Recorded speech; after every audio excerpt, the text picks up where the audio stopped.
Despite the U.S.-led air campaign, the size of their fighting force, U.S. officials say, is increasing monthly. A 2012 Defense Intelligence Agency document declares the West Gulf countries and Turkey supported the opposition in Syria, namely al-Qaeda in Iraq, precursor to ISIS. Right there, in the Pentagon's own words, al-Qaeda and ISIS were created to isolate the Syrian regime. Confirmed U.S. operation rooms backing al-Qaeda in Syria. U.S. policy think tank Brookings Institution confirms that, contrary to propaganda, U.S. Saudi moderates and Turkey Qatar Islamicists have been coordinating all along. And then they're coordinating and commanding the groups in America, the UK, and the EU. So do you understand? I've told you this 500 times in the last 4 years or more. 500's conservative. Mainstream media answers with giving credence to an article in the ISIS magazine Dabiq that states First Lady Michelle Obama would be worth $40 on the terror group's slave market. Can you smell the stench of propaganda? The article was allegedly penned by a jihadi bride said to be an ISIS recruiter of young women. The Michelle Obama as jihadi sex slave story is merely another outrageous and sensationalistic propaganda piece among countless propaganda pieces, and thus build consensus for more direct military intervention in the Middle East, primarily in Syria, where the Bashar al-Assad regime continues to remain in power despite the effort of the U.S., the Gulf Emirates, and Turkey.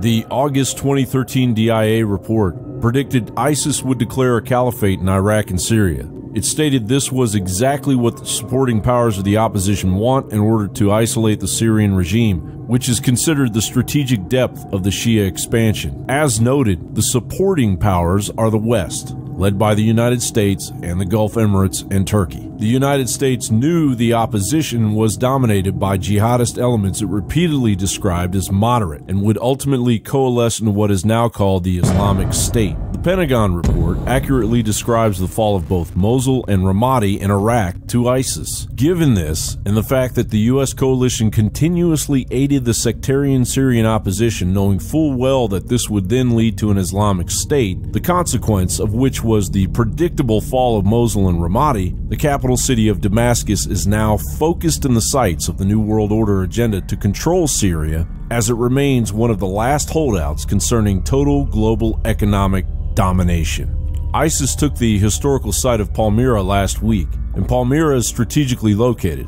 It provides access to military bases and gas fields in addition to highways leading to Damascus and the central city of Homs. Additionally, ISIS last week captured part of the industrial city of Sheikh Nahar in Syria's northern Aleppo province. It has also taken control of the Iraqi-Syrian border gate of Al-Walid. It is the third border crossing to fall into ISIS hands over the last few weeks.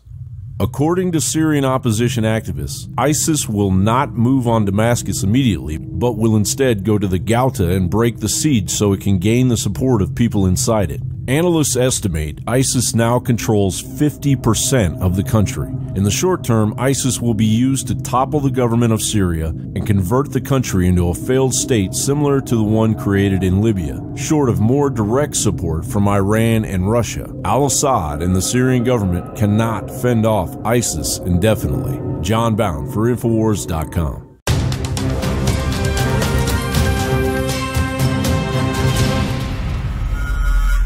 From the water table to our soils to the atmosphere itself, our world is becoming more and more toxic each and every day. But it's not just the air outside that's toxic. Indoor air has been shown to have 2 to 5 times higher concentrations of pollutants than even outdoor air. And most Americans spend 90% of their time inside using toxic chemicals within their homes. There are more than 42 million smokers in the United States. Well over 1,000 types of mold and mildew linked to numerous conditions. And don't forget the fact that 6 million Americans live with pets they're allergic to as well. When I began to research these statistics, it was clear to me it was time to start cleansing my lungs in order to combat the toxic environment that we cannot escape but that we can fight back against. Made with organic and wild cultivated herbs and manufactured in the USA, the new InfoWars Life Lung Cleanse is here in a convenient spray bottle that can be brought with you throughout any toxic environment. Now available exclusively at InfoWarsLife.com or by calling toll-free 888-253-3139.